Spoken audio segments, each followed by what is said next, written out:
देवताएं गर्भ में 9 महीने रहते हैं, ये किसने बोला? कहीं मुरली में बोला कि देवताएं 9 महीने गर्भ में रहते हैं?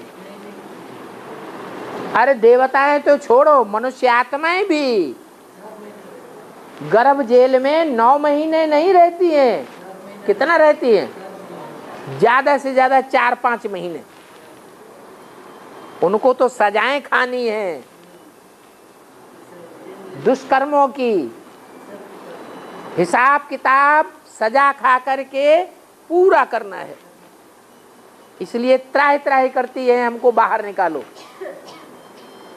तो देवताएं तो कोई पाप करते ही नहीं, परम धाम से डायरेक्ट आने वाली सतो प्रधान आत्माएं, उनको इतना लंबा टाइम तक गर्भ में रहने की क्या दरकार है? तो ये किसी ने मनमत निकाली है क्या कि देवताएं 9 महीने गर्भ में रहते हैं? ऐसे नहीं है। और वो जन्म कैसे लेते हैं? जन्म कैसे लेते हैं माना? कैसे जन्म लेते हैं का क्या मतलब पूछने का? वो तो क्लियर ही नहीं है। माने रो रो के जन्म लेते हैं या खुशी खुशी जन्म लेते हैं? कैसे का मतलब क्या है पूछने वाले का, ये पता चले ना। है वो गर्भ से नहीं आएंगे तो गले में से आएंगे? संशय की क्या बात है? वो है बुद्ध रूपी पेट, जहां संगम युग में प्रवेश करके पाठ बजाते हैं।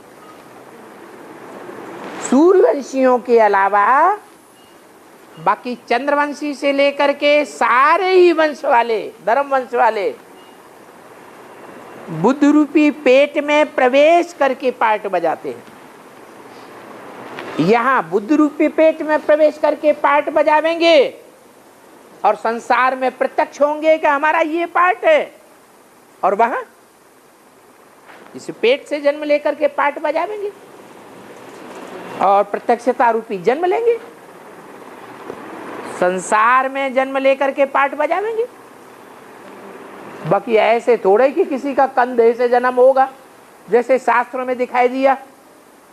ब्रह्मा के मस्तक से जन्म लिया, ब्रह्मा के अंगूठे से जन्म लिया, ब्रह्मा की नाक में से जन्म लिया, मुंह में से जन्म लिया, आंख में से जन्म, ऐसा थोड़ा ही होता है। ये तो शास्त्रकारों ने अपनी मनमत निकाली है और उस मनमत का उनको अर्थ का पता नहीं है।